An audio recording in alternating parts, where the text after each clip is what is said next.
Hello everyone, welcome to Gianni's team selection ahead of the final game week before the World Cup.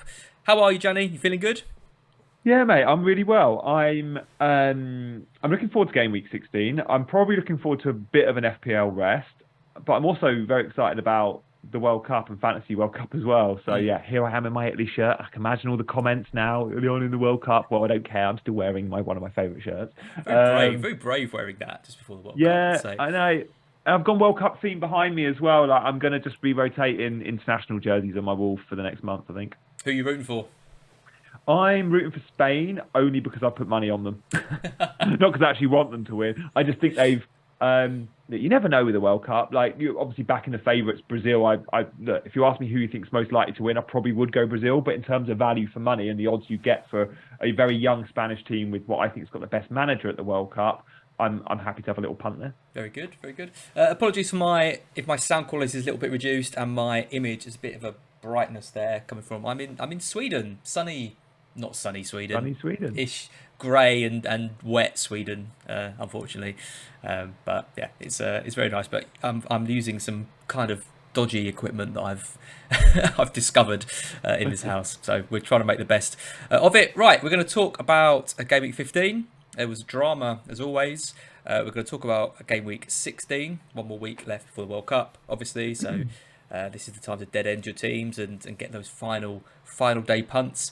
And we're also going to have a bit of a reflect on the season so far, some of the standout teams and players and that kind of thing. Before we do that, Gianni's team selection, as always, is sponsored by Fantasy5.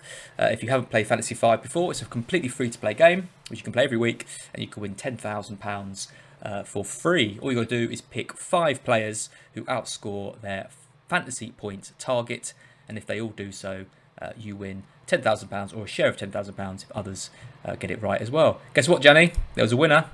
I saw that on Twitter. Yeah, we finally had a winner. Bozidar, congratulations. He went for Salah, Gabriel, James Maddison, Almiron, which were all pretty standard Yeah. picks, but then went for Visser in the Brentford Fair play, game. but we knew Tony was out, so Yeah. Vista was probably a little bit underpriced. I know, and you look at that team. Salah, Gabriel, Maddison, Almiron. Okay, Gabriel was tricky. Arsenal defender away at Chelsea. Obviously got the goal. Quite a lot of luck there, but the rest were pretty solid picks. And Did he go Harry Kane? Didn't No. go Harry Kane. No, What? exactly. I know Harry Kane at 3-5 went for Salah instead, and won it. I thought Kane also would have. Also won it as well because he had a ridiculous Yeah. price last week. But yeah, we actually ignored the bonus offer and won it anyway. So yeah, congratulations. He was the single jackpot winner, so he won £10,000 all on his own. So there you go. Get involved. Links in the description below as always. Right, let's talk about game week 15. Then you had Pope in goal, Bueno, Ugh. Cancelo, oh dear, Zuma. Trippier with 12 and Williams with 1. So not a great week for your 5 at the back defence. But it gets a bit better now, luckily. Martinelli with 3, Salah with 15, De Bruyne captain with 14, Kane with 8, and Alvarez with 9. So green arrow for you. No Haaland in your team. We'll talk about him in quite a bit of detail because you're going to struggle to get him back. I'm getting him back. Yeah, but what were your moves? What were your moves, and how did they come? So I play went out? city to city. So I had 2 free transfers because the week before I wasn't able to make my transfer, so I had 2 frees. And I went Haaland out to Alvarez and then Foden out to KDB. I said on this stream last week, if we get wind of X player for Man City not starting, I will transfer them out because I believe having 3 Man City players for Fulham at the Etihad was an absolute must. So I went Alvarez, I think he'll start. We never had confirmation Alvarez was starting, but I was happy to take that punt based on the news we had on Haaland. And then KDB we knew would start because of he was rested in the Champions League. And he starts every game. So KDB captain was very easy and Alvarez in were my 2 transfers. I was so disappointed when Cancelo gave away the penalty and got red carded. Not because I owned him. I didn't really mind the -2 because pretty much everyone else is getting that -2 other than you, as who doesn't own him. So I was fine with Most that. I've celebrated all season, I think, that red card. What I really cared about was that then meant a City with 10 men with an hour of football still to play or whatever it was, meant my Alvarez points, my De Bruyne captaincy points were massively going to be reduced. And at the time, they were 1-0 up. Alvarez had scored. When he scored early, I just thought, I'm getting a hat-trick here. But the Cancelo red changed the game. It also meant, in my head straight away, as soon as I saw that, we're going to see Haaland now. I don't think we were going to see Haaland. I really don't. If it was 3-4-0, Haaland stays benched. But we saw Haaland because the game was still tight at 1-0. So that red card had a huge knock-on effect for fantasy owners of Haaland, but also of Alvarez, De Bruyne, and any other City players. Yeah, I mean, it was one of the most... I can't complain, though. Still got points. Absolutely no. I mean, it was one of the most dramatic, like, deadline days, is that what we call them? Deadlines, FPL deadlines. Because obviously the server crashed again for the second week in a row. It left a lot of people unsure. I was unsure who my captain was on. You know, I'd made my transfers earlier, which was a bit of an issue really, because I didn't take Foden out, and then we got the news that he wasn't starting, and I took Zaha out instead, and it was all, you know how it goes. It's all a bit of a nightmare. Were you making transfers right up until deadline, or changing your team, or were you locked in before the kind of issues? I don't want to be seen to be sort of promoting team leaks too much, because I'm not a fan of them, and I'm not a fan of us gaining an advantage, but sure, with the information we have, we do it. But just to reference what happened, I guess at 10 past, the deadline was at half past. We got team news at 10 past, a reliable leak. By 11 minutes past as I'd made my transfers, I was completely on it, because I knew what had happened the week before, and I knew the only things I was looking for. I wasn't going to be waiting on team news from Brentford or whatever other team. It was like, if I get that Man City news, I know exactly what I'm doing. So I was really quick, and because of that, I beat the rush. But I was very lucky, and I'm not willing to wait again. I think I've learnt my lesson. I missed out the week before when I wasn't able to make transfers. The week just gone, I got very lucky that I made mine super earlier than most. Next week, I'll be making my transfers with good time. I'm not going to be waiting for leaks, because it's just too unreliable. And people will moan. If people moan for the third week they weren't able to make transfers, knowing what we know of the last couple of weeks, you've probably only got yourself to blame. It's not, maybe some might say it's not good enough, but let's just play with what's in front of us. We know what happens, so work your way around it if you can. Yeah, it was an interesting one, because I mean, in the end, people, you know, if people didn't get their moves through or their transfers through, they weren't crazily punished, because Haaland still got the goal.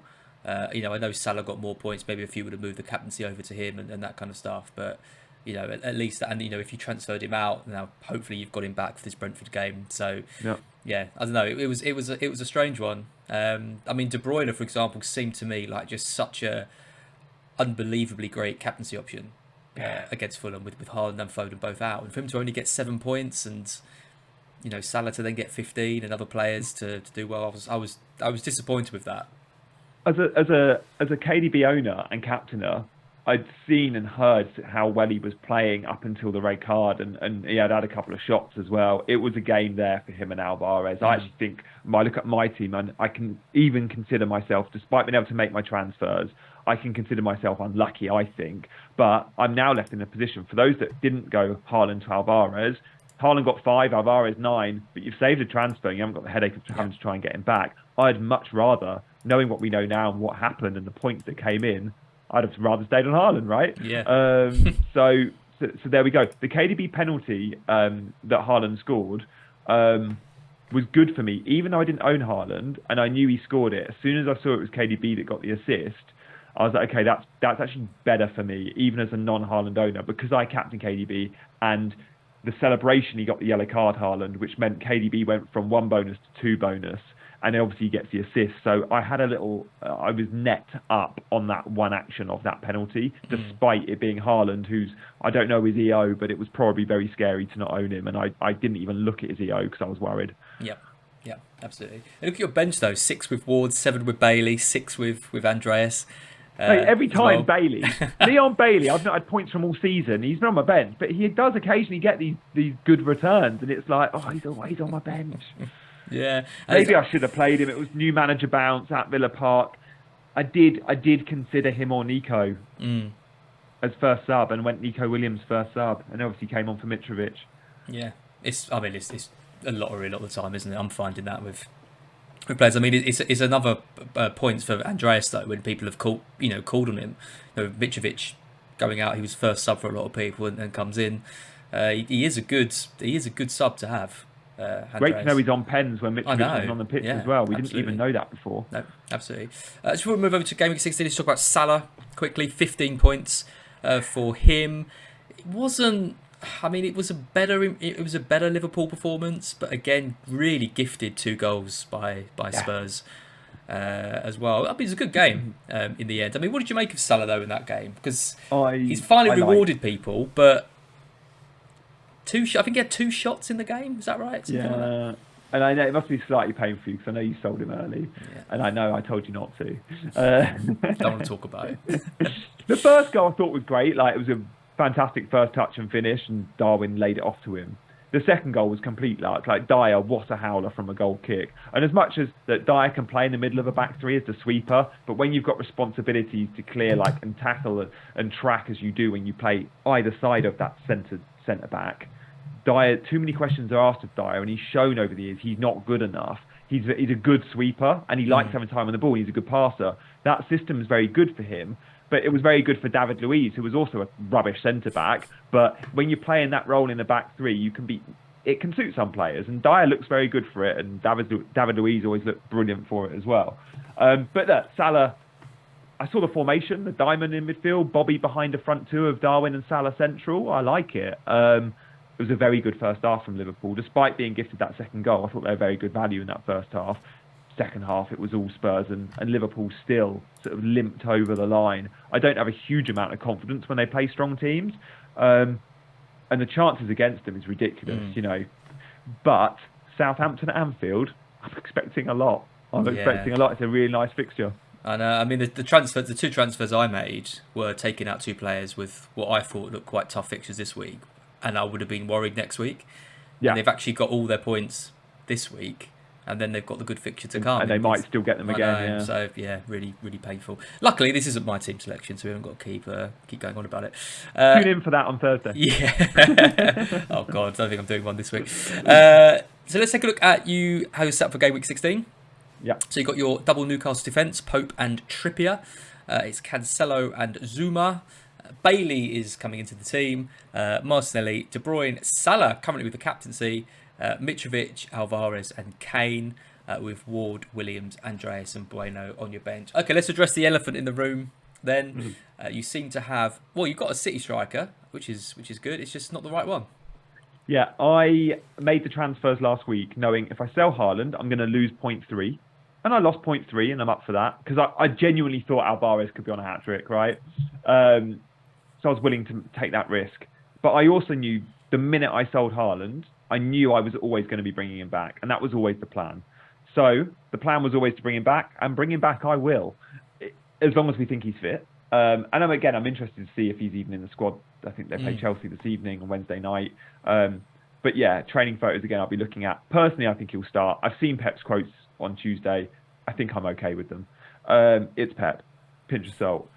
Now, a route back to Haaland last week, I hadn't quite worked out, but I knew it would mean sacrificing a premium, and I knew it would mean a 4-point hit. So I've got 3 options. Pretty much I'm converting Kane to Haaland, and that means I need to sell a Man City slot. So that would mean Alvarez to a 7 million forward, Scamacca, for example. I would sell Salah to Haaland, effectively. It would mean selling Salah to a cheap midfielder and then Alvarez to Haaland. Or selling De Bruyne for Haaland, which would mean De Bruyne gets converted to a Man City mid or a Rashford, and then Alvarez up to Haaland. So they're my 3 options. I pretty much have to sacrifice one of those 3 premiums to get him and take a 4-point hit. I do think that's the right call for me. Some would say just go without him for a week, captain Salah or captain Kane for a week. I genuinely think Haaland is head and shoulders above those others, which means I have to get him for that 4-point hit, in my opinion.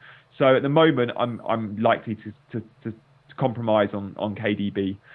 I could still have Triple City because KDB could become Bernardo Silva. Can't be Foden, but I don't think I want it to be Foden. And then Alvarez to Haaland. That is really interesting. I wouldn't have thought you'd be taking a 4-point hit to get Haaland back and selling one of those. because it's not just a 4 point hit for Haaland, is it? It's selling one of De Bruyne, Salah, and Kane, all with good fixtures, all with great fixtures. Yeah, all potential captaincy options, really. Yeah, interesting. So after watching that first half of Liverpool Spurs, I was pretty set on selling Harry Kane. I was looking at it going, I can go Kane to Scamacca, Alvarez to Haaland. I shouldn't keep saying Scamacca, a 7 million forward. And then I saw the second half, and boy, was Spurs good.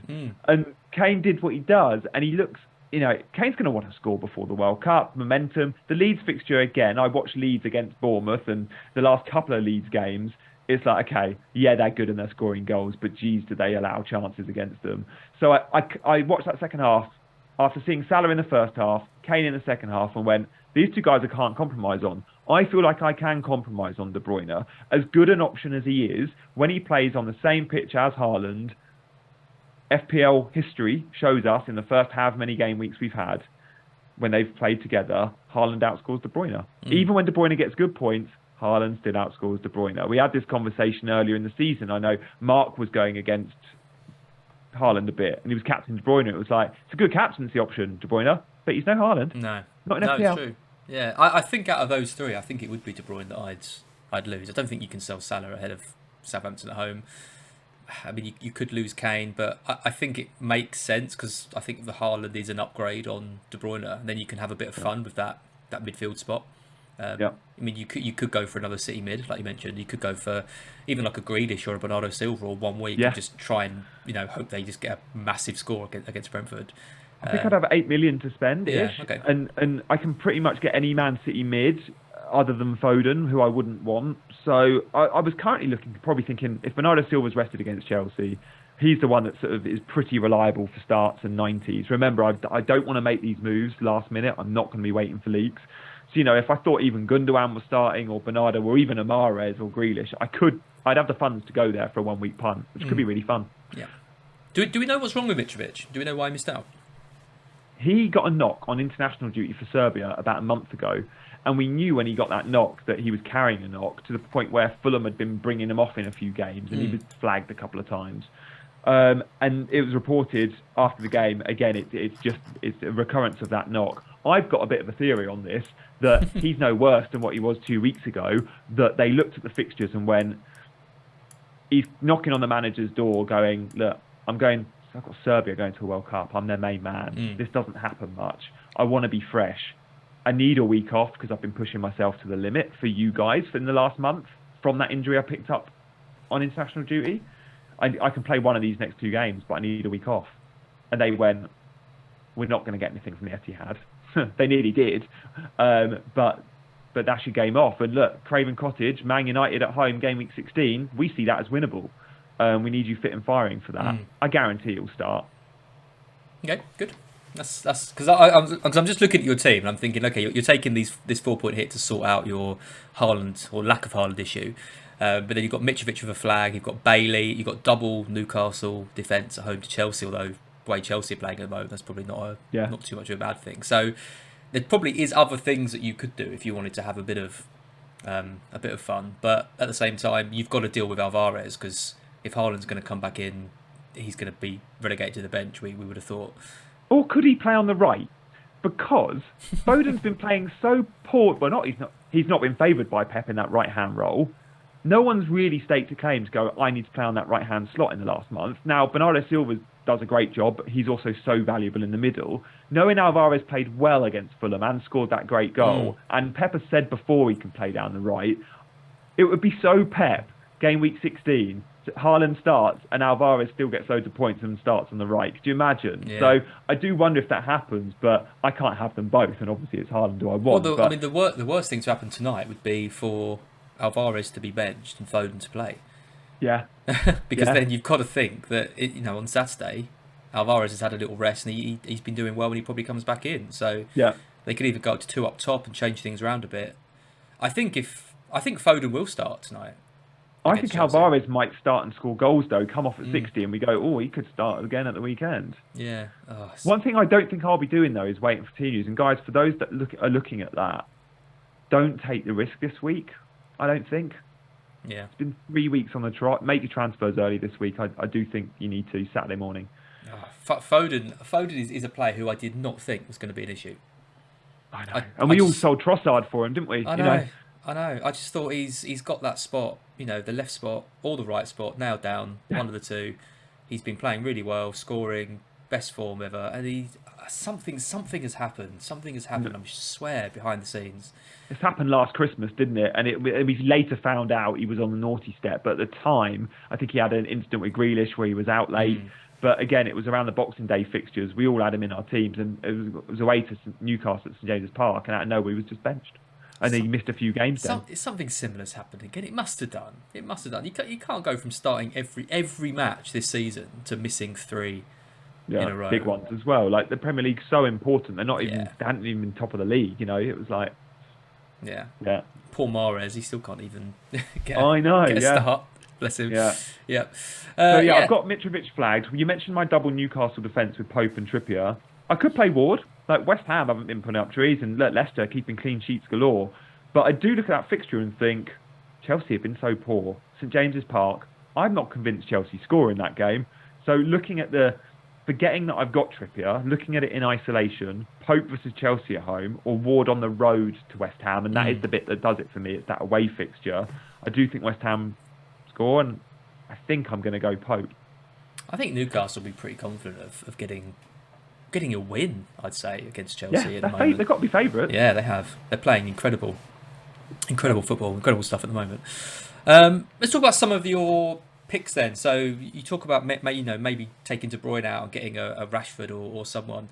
Are there any players you're looking at game week 16? I mean, this is the big question. This is content this week is tough because it all comes down to one question really, which is who's going to get the most points this week.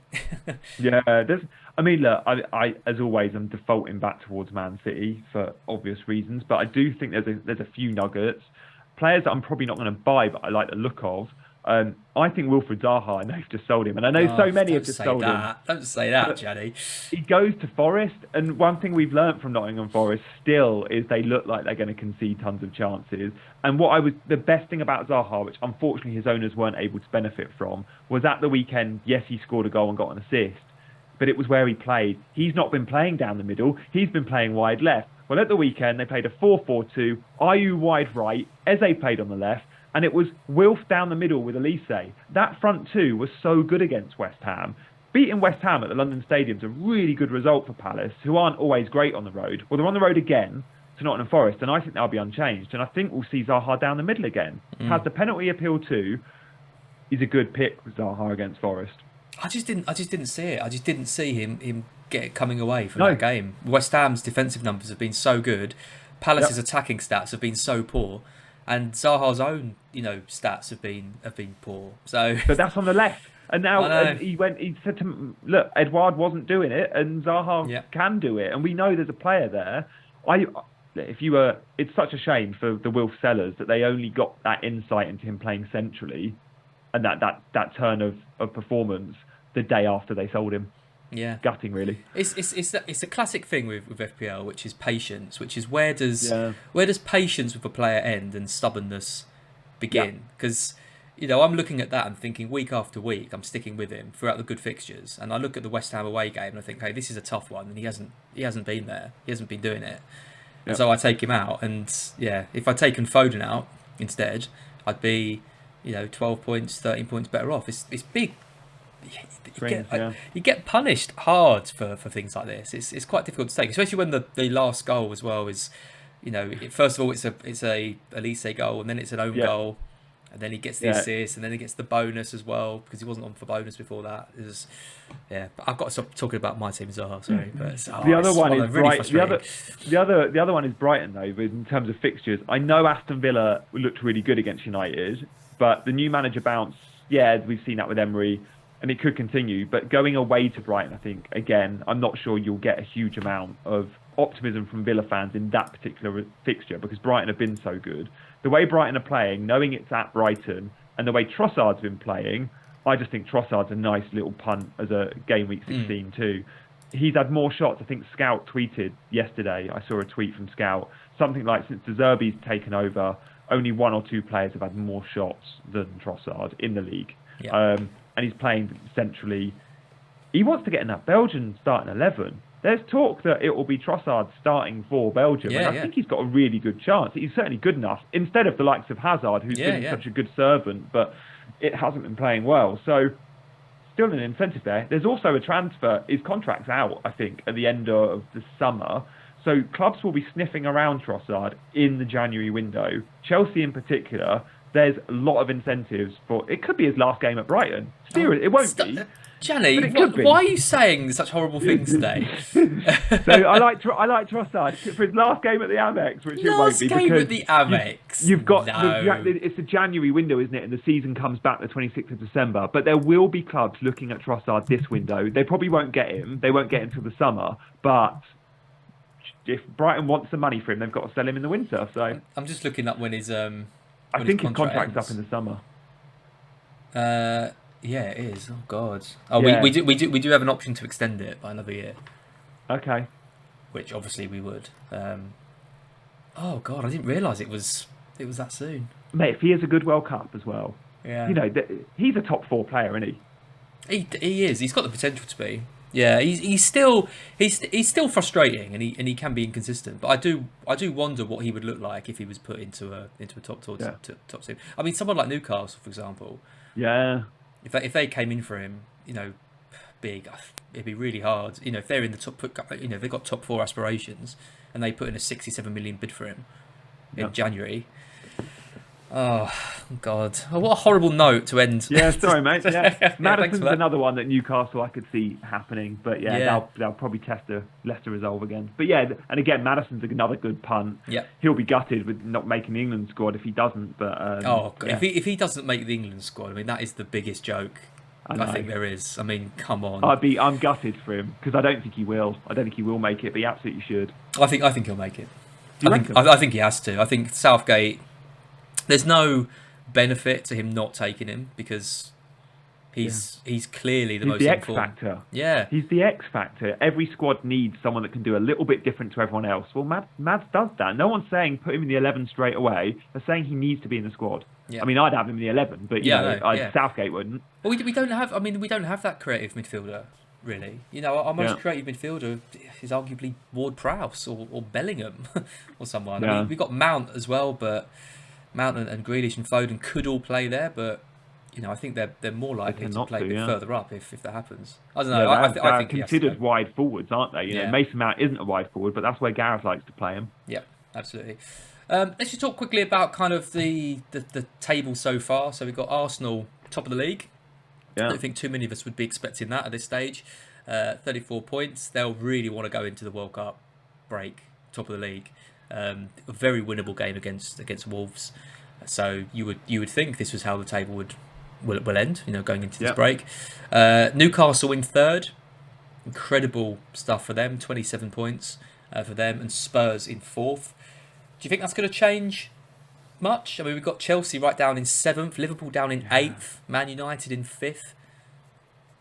What do you think the top 4 is going to look like? I think Arsenal, City will be locked. I wouldn't be surprised to see a Newcastle drop off in the new year at some point, because that tends to happen on teams with smaller squads that do well at the start. We saw it with Arsenal last year, who then drop off at the end. Although, look, maybe Newcastle invest really well in January and continue going strength to strength. I think Spurs will get top 4. So I think there's one spot up for grabs. I think it'll be Arsenal, City, Spurs, and then it'll be United, Chelsea, Liverpool, or Newcastle. And it's really hard to call that. I don't think United will get there. I think it'll be Liverpool, Chelsea, or Newcastle.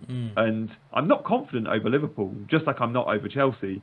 So Newcastle have got a chance this year. But yeah, I think City will win the league, and I think Arsenal will come second. It's up for grabs, isn't it? Because Liverpool and Chelsea are incredibly inconsistent. Yeah. There's no identity to the way Chelsea are playing. It's not really poor. No, it's going to take Potter a bit of time and probably a few transfer windows, I think, to kind of implement what he wants. That's if he's given time as well. I do wonder, you know, if their form continues the way it is, and they drop down to 8th, 9th, is the new owner going to start getting a bit worried about it, or will he persist with him? I mean, he's got a 5-year contract, so it'll be a pretty big statement to get rid of him, but you never really know what could happen. But yeah, it's going to be a really interesting battle, that, because I mean, Spurs as well haven't exactly been been great. So that there is 2 spots really open if for these teams. I think Newcastle will be looking at it in January and thinking we can Yeah. get ahead of our kind of plan and try breaking stuff forward. What about relegation then? I mean, Forest and Wolves both on 10 points at the moment. Yeah. Southampton on 12, just sacked the manager. Bournemouth on 13, and then Everton on 14. They're kind of the most likely there's a candidates. few teams on 40, isn't there? Leicester as well. I mean, Forest, I think, are done. Because one thing Forest won't do in January, usually when you see teams down there, you go, oh, they need to buy in January. One thing Forest will not do, and they do not need to do, is buy in January. They bought too many players. Mark thinks they're going to spend another 100. Really? What's the point? They've shown they can't buy players and get them into this team and make them work. Work with what you've got and give them some time, because I don't think big-ish names, the type that Forest will buy, are going to work for this team. So I think Forest are done. And look, Wolves with Lopetegui we could see the new manager bounce, and that they have got some incredible players. We don't always see them playing well, but some of those Portuguese players Wolves have got are very good. Southampton, I think, are in real trouble, even with new manager. I think it'll be Southampton, Forest, and Bournemouth, and I think Wolves will just about do enough. Yeah, I think you're probably right on that. I mean, I do look at the Wolves squad though, and I do think, there are problems, big problems, and the break is going to help them. Hopefully, because they can get Jimenez back. Got no striker. Jimenez and Diego Costa, with their injury problems, both of them, it's like, who's going to lead your line? And that when a team goes down or is in that relegation zone, the one thing you often look at is where the goal's coming from. Yeah. And you look at some of those other teams, in Everton with Calvert-Lewin, or even West Ham and Leicester. These guys have got top quality strikers. The teams we're mentioning probably haven't, and maybe that's why Bournemouth have a chance, because Kiefer Moore and Solanke do look like they'll score goals in this division. Yeah. I mean, a lot. Okay, so let's talk Fantasy 5 before we finish. It's the final Fantasy 5 of the Premier League season. Obviously, it's 5 games to pick one player from. Get them all right and you win £10,000. The games are Tottenham Leeds, Newcastle Chelsea, Wolves Arsenal, Brighton Villa, and Fulham Man United. Good games, potential for goals in quite a few of these, I think. Let's start with Tottenham Leeds. No crazy points for Kane. He's back up to 9.5 this time. Kulusevski as well. He changed the game when he came on. He's on 9.5 as well. The Leeds players more kindly priced. Bamford's on 6.5. Someone like Aronson 6.5. Rodrigo 7.5. What's Somerville? Somerville is 7.5. Yeah, he's had a good spell. Yeah, he's really good, but I wouldn't pay 7.5 on this for him, knowing Aronson's 6.5. I know. I'm going to the Spurs game. Sitting with the Spurs fans, so I kind of want to go for a Spurs player here. Well, Kane, I think you could go for Kane a Kane at 9.5. Kane, Kane brace. Kane Would brace. That get it? Yeah. Yep, that'll get it. 4, 8, 10. Yeah, that'll get it. As long as it doesn't get booked. Newcastle Chelsea. Callum Wilson 6.5, Aubameyang 6.5. They've really, they've really sitting on the fence with some of these prices. What's Trippier? Trippier, he'll probably be 6.5. He is 7.5. Okay, a bit more. All the other defenders across both games are 6.5, so we'd need something. Someone like Mount 7.5, Sterling 7.5. I think we go Newcastle. Yeah, me too. Almiron 7.5. Wilson at 6.5, cheaper than Almiron. Yeah, and I think he'll be fine because it was just the sniffles. Yeah, cool. Let's go Wilson. Wolves Arsenal. I think we've got to go for an Arsenal player, right? Can't really go for a Wolves one. Then there's some cheapish players, but not cheap enough. What's Xhaka? He's usually well priced. Xhaka is 7.5, quite a lot. Jesus is 9.5. Saka 8.5. Martinelli 8.5. Probably one of them. Yeah, I'd go Martinelli. Martinelli 8.5. I think so. I'd rather go Martinelli than Gabby Jesus, who's saved the money. Yeah. Okay. Yep, I'm happy with that. He's just got into the Brazil squad. And you heard the story about that. When he was 7 years old, his dad said, when you're 21, there's a World Cup. There's a FIFA World Cup when you're 21. You're going to play for Brazil, son. No way. Actually, he said this story happened. And I think the last time he played for Brazil, he even wore the 21 shirt. And yeah, he's 21 years old, got in the squad instead of Bobby Firmino. I know. What an attack they've got, though. I mean, Neymar, Antony, Vinicius, Neymar, God, Martinelli. Yeah. Unbelievable. Okay, Brighton Villa next. I think we both would lean towards Trossard, right? 8.5 for him. I think it's probably quite an easy one.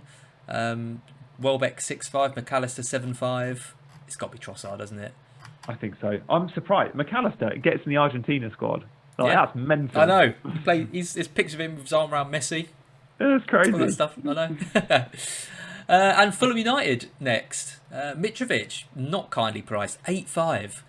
I think Mitrovic's going to have a big week, though. I don't know if we should go for him on this, but I think this is a good Mitro fixture. He'd need two goals. He's going to bully whoever plays centre back. Pereira 7.5. And then all the United mids 8.5. Really? I think we go Mitro, mate. You want to go Mitro?